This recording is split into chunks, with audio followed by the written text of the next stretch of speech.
My ex walked up to me right before the divorce hearing like he owned the whole building. "Today's the best day of my life," he said, voice loud enough for strangers to hear.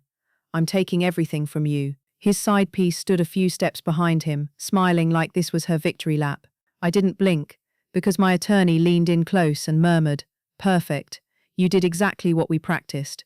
I nodded once. He straightened his tie, calm as ever. "Then get ready," he said.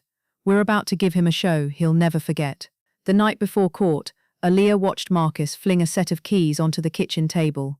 The metal hit the wood with a sharp, arrogant clack. 6 months ago, that sound would have made her flinch. Now it didn't even raise her pulse. Marcus, her soon-to-be ex, stood there in the designer suit she once proudly picked out for him, adjusting his cufflinks like he was about to accept an award, not dissolve a marriage. He looked happy. No, he looked sure. That kind of sure people get right before they trip over a truth they didn't see coming. "It ends tomorrow," he said, staring at his reflection in the dark TV screen, "so I hope you're packed. I'm not waiting around while you box up your little memories after court." Aaliyah slowly set her tea down. She was 32, but in that moment she felt ancient and weirdly calm. "We never agreed on that, Marcus," she said, quiet and steady. "You talked. I listened. That's not the same thing." Marcus gave a lazy laugh, the same smug little sound he'd used for years whenever he wanted her to feel small. "You're really gonna do this?" he asked, turning toward her like she was a child who didn't understand basic math. "I got a shark for a lawyer." "You got what?" "Some bargain bin attorney from a free clinic." He shook his head, smiling like he already won. "I earned the money. I paid the mortgage. You stayed home the last 2 years playing house. Your contribution is 0. Court's gonna leave you with nothing." Aaliyah didn't correct him. Not because he was right, because he was wrong, in a way that would be fun to watch unfold. "I offered you 20 grand, he added, stepping closer, lowering his voice like he was doing her a favor. "You said no, so now you get nothing." He grabbed his phone and glanced at it. "Crystal's waiting in the car," he said, already walking off. "We're celebrating early, and tomorrow, she's moving in here, so clear out the walk-in." He didn't even look back when he slammed the door. Aaliyah sat in the sudden quiet of the kitchen and let the silence settle like dust. She stared at the walls she painted, the curtains she ordered, the table where they'd once talked about one day having kids like it was a guarantee. Marcus thought he knew her. He'd reduced her to quiet, boring numbers, like she was just background noise in his life. What he forgot was simple. An accountant isn't just someone who adds things up. An accountant is someone who notices what doesn't add up. And once she sees it, she doesn't forget. 3 months ago, her whole world cracked open on a rainy Tuesday in November. Up until that day, she'd been living inside a carefully built lie because the truth felt too heavy to hold. Marcus had been coming home late, smelling like expensive cologne and somebody else's perfume. He always had an excuse.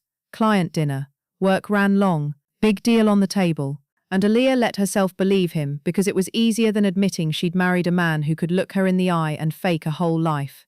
That day, she was doing something normal, something she'd done 100 times, taking his best suit to the dry cleaners. Before she put the jacket in the bag, she checked the pockets like always. Marcus was forever leaving business cards, receipts, random keys, little messes she'd clean up without thinking.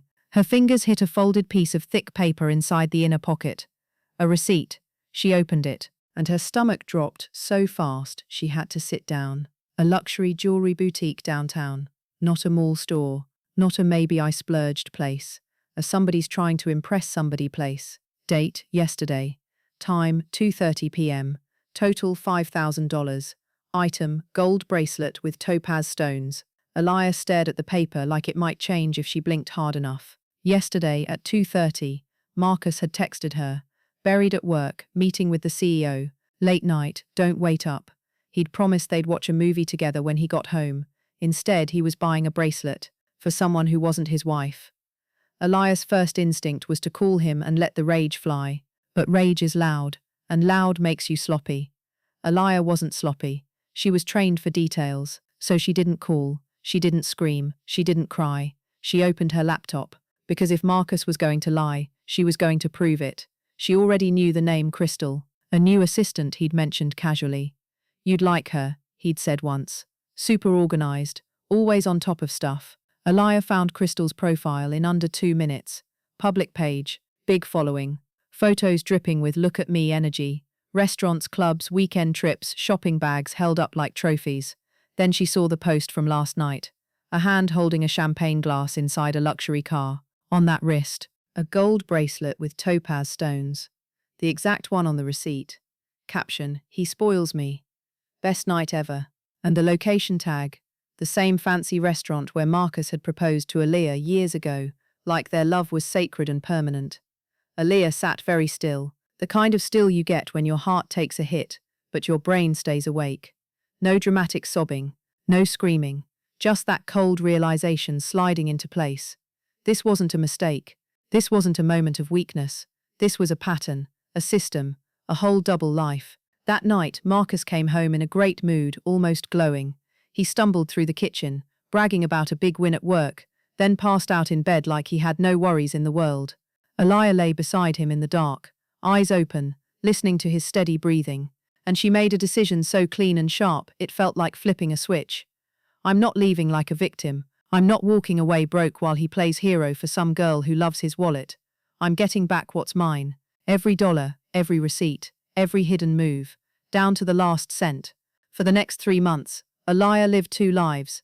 In public, she was the quiet wife, sad, polite, exhausted, the woman who understood he was busy, the woman who still cooked meals, still cleaned, still smiled through clenched teeth. But once Marcus left the apartment or fell asleep, she became something else. Not emotional, not reckless, focused, methodical, like a surgeon. She turned a small pantry into her war room, laptop, printer, folders, flash drive backups. She opened a spreadsheet and named it Balance of Justice tabs, condo mortgage payments, personal transfers, lifestyle spending, gambling, crystal, hidden income. Marcus thought she didn't have access to his accounts anymore.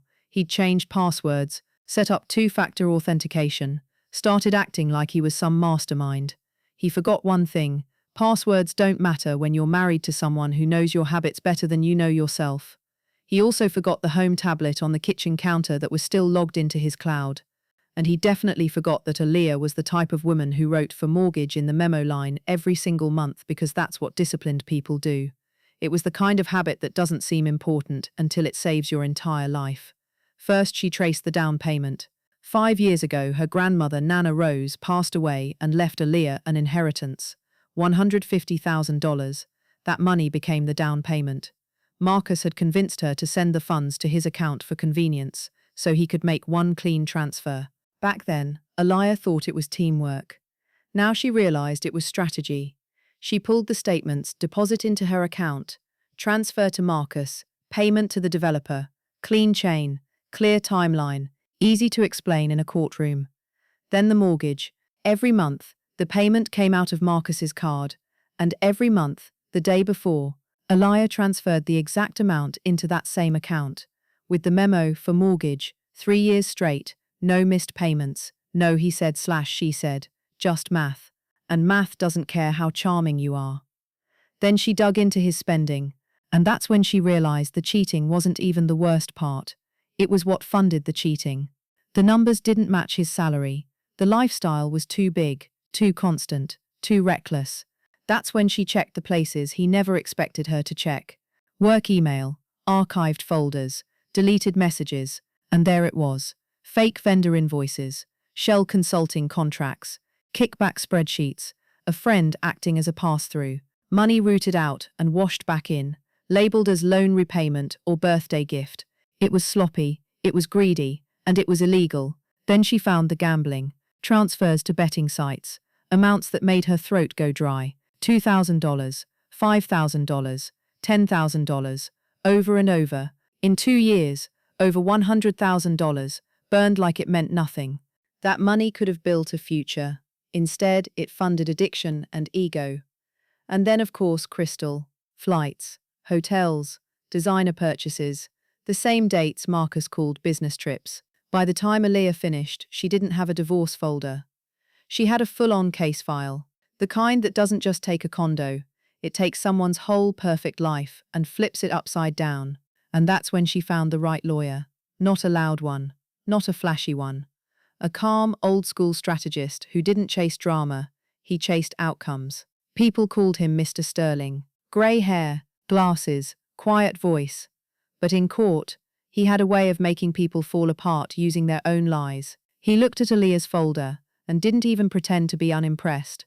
He just said softly, "This isn't a divorce file. This is a sentence waiting to happen." Mr. Sterling didn't rush. That was the first thing Aaliyah noticed about him. While other lawyers leaned forward, interrupted, performed, he listened. He let silence stretch just long enough to make people uncomfortable. When she finished laying everything out, he closed the folder slowly and folded his hands. "You're not here because you're angry," he said. "You're here because you're prepared." Aaliyah nodded. "I don't want revenge," she said. "I want my life back. I want what I paid for. And I want him to stop pretending I'm stupid." Mr. Sterling smiled faintly. "That," he said, "is the most dangerous motivation of all." He explained the plan carefully. They wouldn't show their hand early. They wouldn't warn Marcus. They would let him feel powerful. Let him walk into court believing he was untouchable. "Confidence makes people sloppy," Mr. Sterling said. "And sloppy people talk."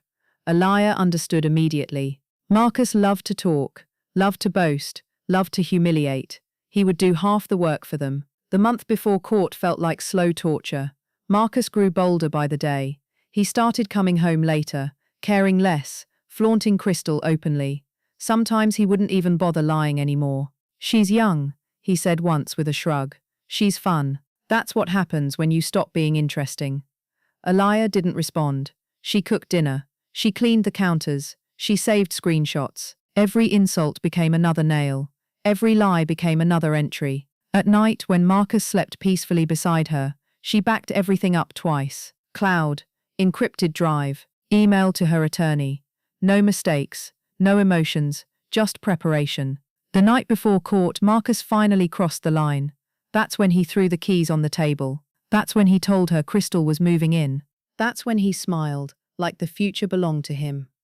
And that's when Aaliyah knew he had no idea what was coming. The morning of the hearing, the sky was grey and low. Aaliyah woke up early, showered, and stood in front of the mirror longer than usual. She didn't dress like a victim. No black, no softness. She wore a fitted navy dress, clean lines, professional, calm, hair pulled back, minimal makeup, not to impress anyone. To remind herself who she was. Numbers didn't lie, and neither did preparation. The courthouse smelled like paper, cheap coffee, and nervous energy. People whispered, some cried, some stared at the floor. Marcus walked in like it was his personal stage, perfect suit, confident stride, Crystal on his arm like a trophy. She wore too much perfume and a smile that said she thought this was already over. Marcus spotted Aaliyah and grinned. "Well, look at that," he said loudly. "You actually showed up." Crystal laughed. Aaliyah didn't react. That bothered him. He stepped closer. "Last chance," he whispered. "Sign the settlement. Walk away with a little dignity." She looked straight through him. Behind her, Mr. Sterling adjusted his glasses and said quietly, "Careful what you ask for." Marcus snorted. "Please, you're done." Inside the courtroom, Marcus's lawyer wasted no time. He painted a clean picture. Successful husband, lazy wife. He said words like provider, sacrifice, non-working spouse. Marcus nodded along, arms crossed, smug. The judge listened without expression. Then she looked at Mr. Sterling. Defense. Mr. Sterling stood, slowly, calmly. He placed the first document on the desk. "Your Honor," he said, "everything the plaintiff just stated is incorrect." Marcus's smile faltered, just slightly. Mr. Sterling didn't raise his voice. He didn't dramatize. He simply presented facts. Inheritance records, bank transfers, memo lines, exact dates, exact amounts. Each document landed like a quiet explosion. The judge leaned forward. Marcus sat back, then forward, then still. When the mortgage payments came up, Marcus's lawyer tried to interrupt. Mr. Sterling stopped him with a raised finger. "Let the numbers speak." They did, loudly, clearly, irrefutably. By the time gambling transactions were introduced, Marcus's face had gone pale. When Crystal's expenses appeared, flights, hotels, jewelry, she stopped smiling. When screenshots from her own social media posts were shown, her jaw tightened. The courtroom was silent, no whispers, no laughter, just the sound of a man's world collapsing one receipt at a time. Then Mr. Sterling said the words Marcus never expected to hear. financial misconduct. The judge removed her glasses. She didn't look angry. She looked disappointed, which was worse. By recess, Marcus wasn't sitting like a winner anymore. He was sweating. Crystal stood up, whispered something sharp in his ear. He didn't answer. For the first time, he looked at Alea like he didn't recognize her, like she was someone dangerous. And when the judge returned, everything changed. The judge returned without ceremony. No dramatic pause, no speech, just facts. That was how power really worked. She adjusted her glasses, looked down at the file once more, then raised her eyes. After reviewing the evidence, she said calmly, "This court finds the plaintiff's claims to be misleading, incomplete, and unsupported." Marcus swallowed hard. The condominium located at, she read the address clearly, is ruled to be the separate property of the defendant, Alea Vance. The words hit the room like a sudden drop in pressure. Crystal's breath caught. Marcus stiffened. The plaintiff's claim to ownership is denied. Mr. Sterling didn't smile. He didn't need to. The judge continued. Furthermore, the court finds that the plaintiff engaged in dissipation of marital assets through gambling activities and expenditures on third parties without spousal consent. Marcus's lawyer lowered his head. He already knew where this was going. The defendant is awarded compensation in the amount of $87,500. Marcus's knees buckled. He grabbed the table to stay upright. The vehicle remains with the plaintiff, the judge added, along with all remaining loan obligations. She paused. Court is adjourned. The gavel came down once. That was it. No applause, no shouting, just finality. Marcus didn't move. He stared forward like he was waiting for someone to say, "Just kidding." Crystal was the first to recover. "What do you mean?" she whispered harshly. "That's it." Marcus turned slowly. His mouth opened. Nothing came out. She looked around the courtroom, then back at him. "So, we don't have the condo." "No," he said quietly. Her face tightened. "And the money?" "There is no money." Her expression changed instantly. The affection drained from her eyes like someone flipping a switch. "You said you were rich." "I was," he started. "You lied," she snapped. She stepped back. "You're broke, and you owe her money." "Almost 90,000, he muttered. Crystal let out a sharp laugh. "Are you kidding me?" People were walking past them now. Some glanced, some didn't. She leaned in close, her voice low and venomous. "I didn't sign up for debt." She straightened, adjusted her purse and turned away. "I'm blocking you." She didn't look back. The sound of her heels faded down the hallway. Marcus stood there alone. Then his phone rang. He answered it automatically. "Yes?" The voice on the other end was calm, cold. "Marcus," his boss said. "I just received an email." Marcus's heart dropped. An email containing documentation of financial misconduct. Marcus's vision blurred. "We're launching a full internal audit." The voice continued. "Your badge is deactivated. Security will escort your belongings out." "Please," Marcus whispered. "If the findings match what I've seen so far," the voice said, "this will be referred externally." The line went dead. Marcus slid down the wall, hands over his face. Everything was gone. Alea walked past him. She didn't stop at first. Then she did. Marcus looked up, eyes red. "You ruined me," he said hoarsely. She met his gaze. "No," she said quietly. "I balanced the books." She turned and walked toward the exit. Sunlight broke through the clouds just as she stepped outside. For the first time in months, she felt light, not happy, free. The apartment felt different when Alea returned. Not quieter, clearer. The silence no longer pressed against her chest. It didn't feel like waiting. It felt like space. She set her keys on the counter and stood there for a long moment, just breathing. The air smelled faintly of lemon cleaner and rain drifting in through the cracked window. Familiar, safe, her place, not their place. She walked slowly through each room, not searching, just noticing, the couch where she'd once curled up pretending not to notice his late-night texts, the hallway mirror she'd passed every morning, fixing her face before becoming easy again. The bedroom that still held too many memories she hadn't decided what to do with yet. She didn't rush. She didn't need to. For the first time in years, nothing was demanding her attention. Her phone buzzed. A message from an unknown number. "You didn't have to destroy me." She stared at the screen. Then she placed the phone face down on the counter and made herself a cup of tea. Some conversations were over. even if the other person didn't know it yet. The next few days passed slowly, not dramatically. That surprised her. She had expected to feel something bigger: relief, rage, triumph, grief. Instead, there was a steady calm, like a storm that had already done its damage and moved on. The lawyer called once to confirm paperwork. The bank emailed confirmations. Everything moved forward efficiently, impersonally. Life didn't pause just because her marriage had collapsed, and somehow that felt right. On the fourth day, she sat at the dining table with her laptop open, not to investigate, not to defend, not to prove anything, just to plan. She created a new spreadsheet: not evidence, not justice, a future. She listed goals she'd postponed for years: replace the old couch, take the trip she'd kept saving for later, switch from freelance to consulting, repaint the bedroom, something lighter. No deadlines, no pressure, just intention. She realized then how long she'd been living in reaction mode, responding to someone else's chaos instead of building her own peace. That stopped now. A week later, she ran into someone unexpected: Marcus's sister. They crossed paths at the grocery store near the produce aisle. "Oh," the woman said, startled. "Aliyah." "Hi," Aliyah replied calmly. There was an awkward pause. "I heard what happened," the sister said. "Marcus is not doing well." Aliyah nodded once. "I'm sorry," the woman added. "He didn't tell us everything." Aliyah didn't correct her. She had learned something important. You don't have to explain the truth to people who didn't ask for it before it mattered. "I hope he figures things out," Aliyah said evenly. The sister studied her face. "You seem okay." Aliyah smiled slightly. "I am," and she meant it. That night, she sat on the balcony with a blanket around her shoulders, city lights flickering below. She thought about the version of herself from 6 months earlier. The woman who would have apologized for staying quiet.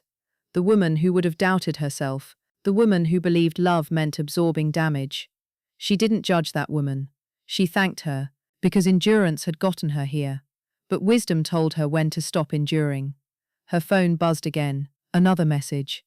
"I never thought you'd do this to me." She deleted it without replying. Some people mistake consequences for cruelty. She didn't. The real victory wasn't the ruling. It wasn't the money. It wasn't watching someone else lose. The victory was standing alone in her own home and realizing she didn't feel lonely. She felt complete, and for the first time, the future didn't look like something she had to survive. It looked like something she could choose. 2 weeks later, Marcus showed up unannounced. Aliyah knew it was him before she even looked through the peephole. The posture, the hesitation, the way someone stands when they believe they still have a right to be there. She didn't open the door right away. She finished rinsing her coffee mug, dried her hands, took one breath, then she opened it halfway. "What do you want?" she asked calmly. Marcus looked smaller. Not physically, emotionally. His suit was gone, replaced by wrinkled slacks and a jacket that didn't quite fit right. His hair, once perfectly lined up every 2 weeks, was uneven. His eyes were restless, darting behind her shoulder as if searching for something he could reclaim. "I just want to talk," he said. "You're talking," she replied, unmoved. He swallowed. "Can I come in?" "No." That single word landed harder than any insult ever had. Marcus exhaled sharply. "You don't have to be like this." "I do," she said. "What do you want?" Silence stretched between them. Then he sighed dramatically, like someone rehearsing vulnerability. "I didn't think you'd go that far," he said. "Sending those documents to my job. That was unnecessary." Aliyah leaned lightly against the doorframe. "No," she corrected. "It was accurate." He flinched. "You could have just taken the apartment," he snapped. "You didn't have to ruin my career." She looked at him for a long moment, then said quietly, "You ruined your career. I documented it." That was when his tone changed. The edge disappeared. The anger softened, replaced with something almost pleading. "I'm struggling," he said. "I've lost everything. Crystal's gone. My job's gone. People don't even return my calls." Aliyah nodded once. "I know." He blinked. "You know." "Yes," she said evenly. "That's what happens when people stop covering for you." His jaw tightened. "So this is punishment?" "No," she said. "This is distance." He stared at her like he didn't recognize the language. "You used to care," he muttered. "I used to ignore," she replied. "There's a difference." Marcus rubbed his face with both hands. I just need some time, he said. Some help. You don't understand how hard this is. She almost laughed. Almost. You're right, she said. I don't understand what it's like to build a life on deception and then watch it collapse. His eyes hardened. You think you're better than me now? No, she said calmly. I think I'm done carrying you. Silence. Then he straightened, pride rushing back in like a reflex. You think this is over, he said. You think you won. Alea looked at him, really looked, and for the first time she felt nothing. No, she said. I think I walked away. She closed the door gently.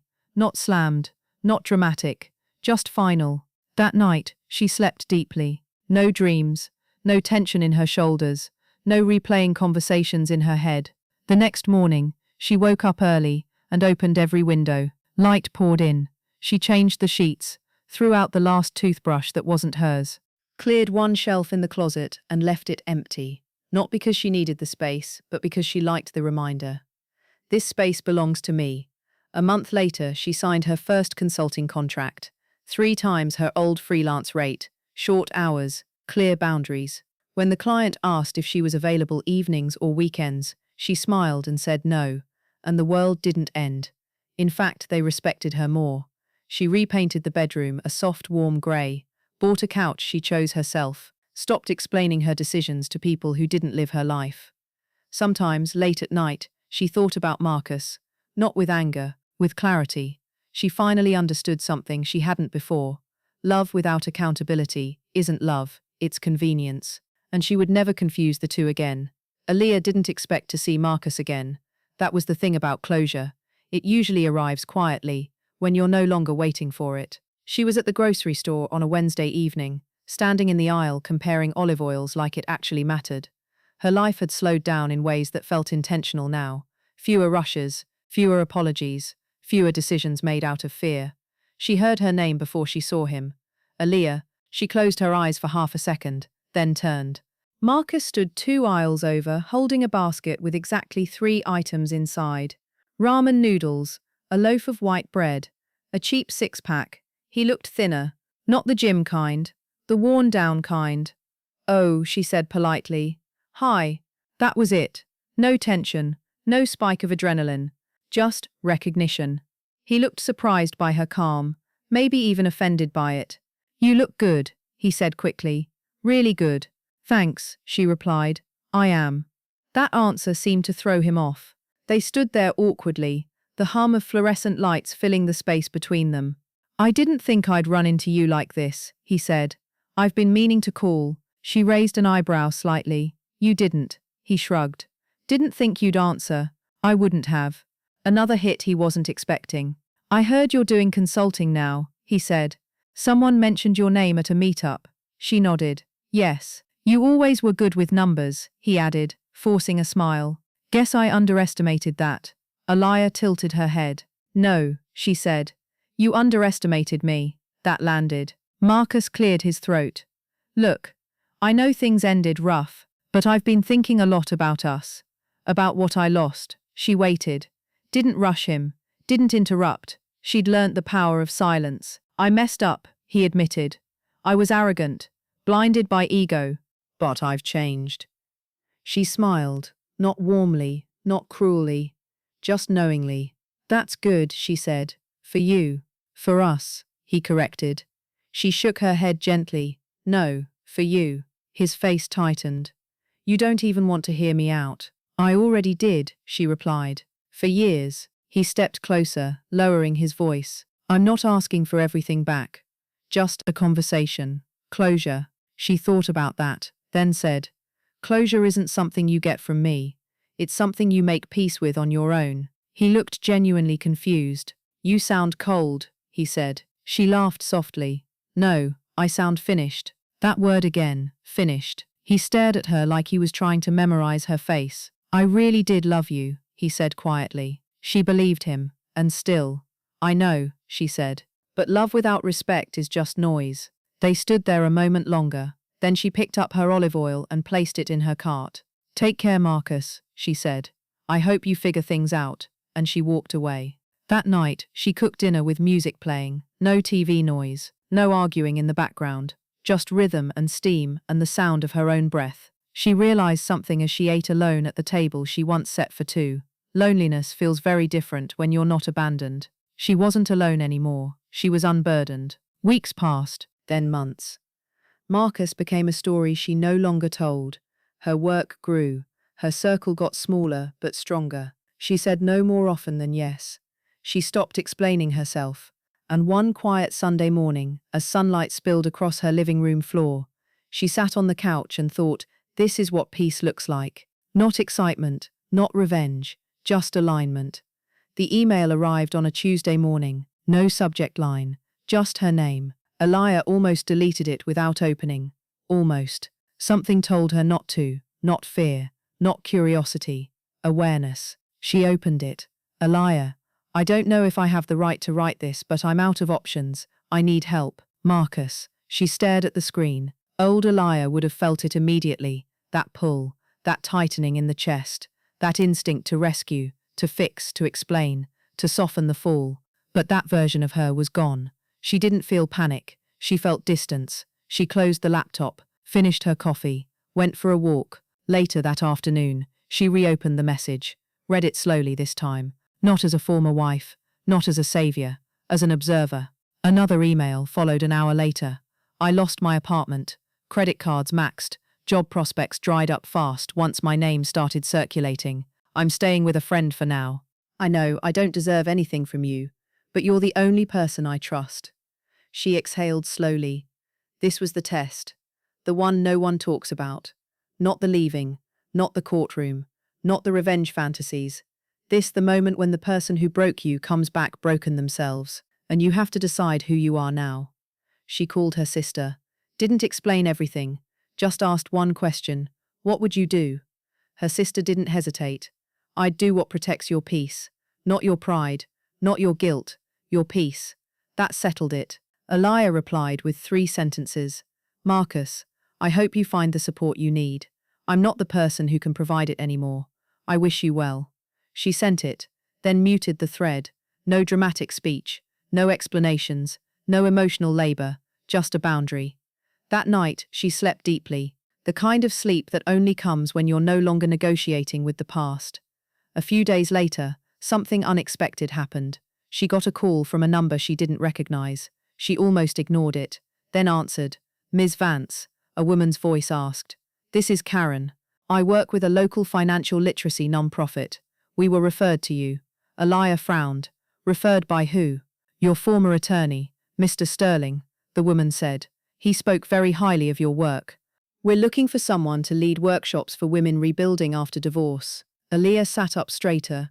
What kind of workshops? Practical ones, Karen said. Money after marriage. Spotting financial manipulation. Protecting yourself legally and emotionally. Emotionally. That word landed. I'd be interested, Aliyah said carefully. Wonderful, Karen replied. We've had a waiting list for months. After the call ended, Aliyah sat quietly. Her past hadn't disappeared. It had transformed. The pain had become perspective. The betrayal had become expertise. The first workshop was held in a small community center. 15 women. Different ages. Different backgrounds. Same tired eyes. Aliyah stood at the front. Not as an expert looking down, but as someone who had survived the same fire. I'm not here to tell you what you should have done, she said gently. I'm here to show you what you still can do. She watched shoulders relax, jaws unclench, tears form, and something inside her shifted. This was purpose without sacrifice, strength without self-erasure. That evening, as she drove home, she realized something important. Marcus losing her wasn't the end of her story. It was the beginning of her authority. The strangest thing about peace is how uncomfortable it feels at first. Aliyah didn't expect that. She thought once the noise stopped, the fighting, the fear, the constant emotional math, she'd feel relief right away. Instead, she felt restless. Her apartment was quiet in a way that almost felt wrong. No slammed doors, no passive-aggressive sighs, no tension hanging in the air like static before a storm, just silence. And silence, she learned, has a sound when you're not used to it. She started noticing how often she reached for her phone without realizing it, not to call anyone, not to text, just to fill the space. That's when it hit her. For years, chaos had been her background music. Even when things were fine, she was bracing for the next mood shift, the next lie, the next small disappointment she'd swallow to keep the peace. Now the peace was real, and her nervous system didn't trust it yet. One evening, she found herself standing in the grocery store aisle, frozen in front of 2 brands of pasta. She laughed under her breath. Marcus used to have opinions about everything. Which pasta was worth it? Which brand was a waste? Which choices were stupid? She realized she'd been subconsciously waiting for his voice. It wasn't there. She picked the pasta she liked, and felt a strange mix of sadness and freedom. A week later, something unexpected happened. Crystal showed up. Not dramatically, not storming in. She sent a message first. "I know this is awkward, I just need 5 minutes. No drama." Aliyah stared at the screen for a long time. Old Aliyah would have ignored it or agreed just to prove she was above it. New Aliyah asked herself one question: do I want this? The answer surprised her. Yes, not for closure, for confirmation. They met at a cafe halfway between nowhere and neutral. Crystal looked different, less polished, less confident, the lipstick gone, the posture slouched. She looked ordinary. "I'm not here to apologize," Crystal said quickly, defensive. "I know I was awful." Aliyah nodded. "You were." Crystal flinched. "But I'm not here to punish you either." Aliyah continued calmly. "So say what you came to say." Crystal exhaled hard.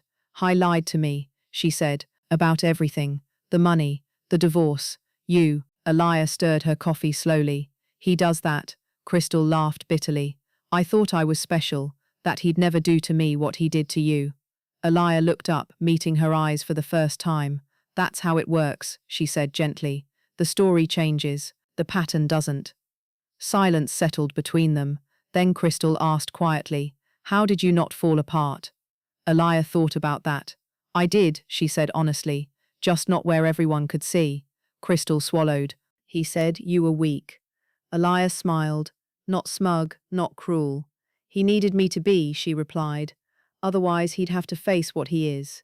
Crystal nodded slowly. "I'm leaving town," she said, starting over. "That's probably wise," Aliyah said.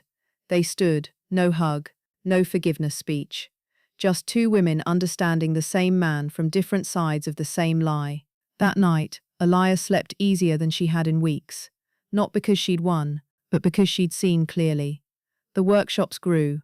Word spread.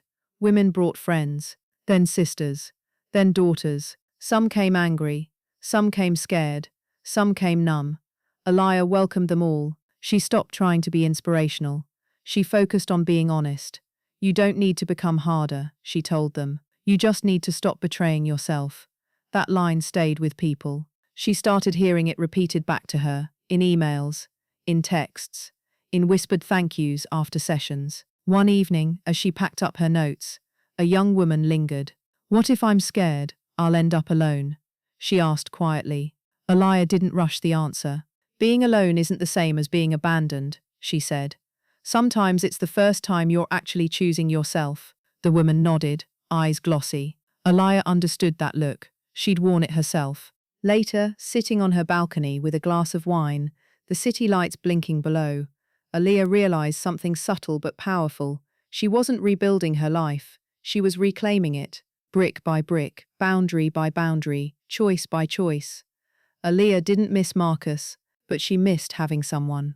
That truth snuck up on her one Sunday afternoon while she was folding laundry, sunlight spilling across the living room floor. It wasn't longing, it was awareness. There's a difference. She didn't want him back. She didn't want chaos. She didn't want to negotiate her worth ever again, but she noticed the empty chair across from her, and instead of panicking, she let herself sit with the feeling. That's when Daniel entered her life. Not with fireworks, not with charm, not with pressure, with consistency. He was one of the facilitators at the community center, a financial literacy volunteer who helped people repair credit after divorces, layoffs, and medical debt. They crossed paths dozens of times before they really spoke. Polite nods, quick hellos, shared space, nothing charged, nothing performative, and that's what made it dangerous. The first real conversation happened over a broken printer. Typical. Daniel was on the floor, sleeves rolled up, muttering under his breath. "Tell me you didn't break it," Aliyah teased. He looked up, startled, then smiled. "I swear I didn't. It gave up on life. She laughed, really laughed, for the first time in a long while. That sound surprised her. They started talking more. Nothing heavy. Music, work. Why adulthood felt like a long-term group project nobody signed up for. Daniel didn't ask invasive questions. He didn't overshare. He listened. Actually listened. That alone made her nervous. Weeks passed. Then one afternoon, as they walked out together, he asked casually, "Want to grab coffee sometime?"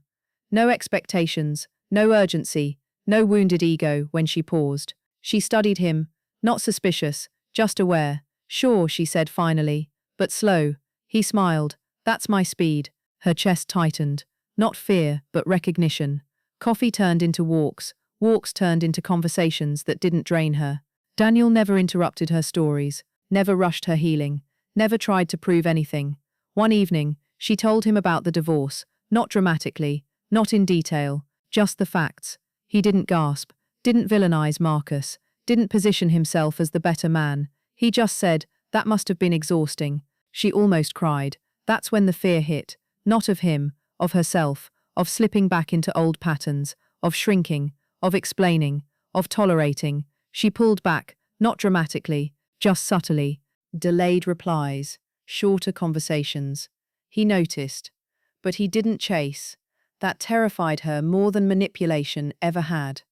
One night, she confronted it.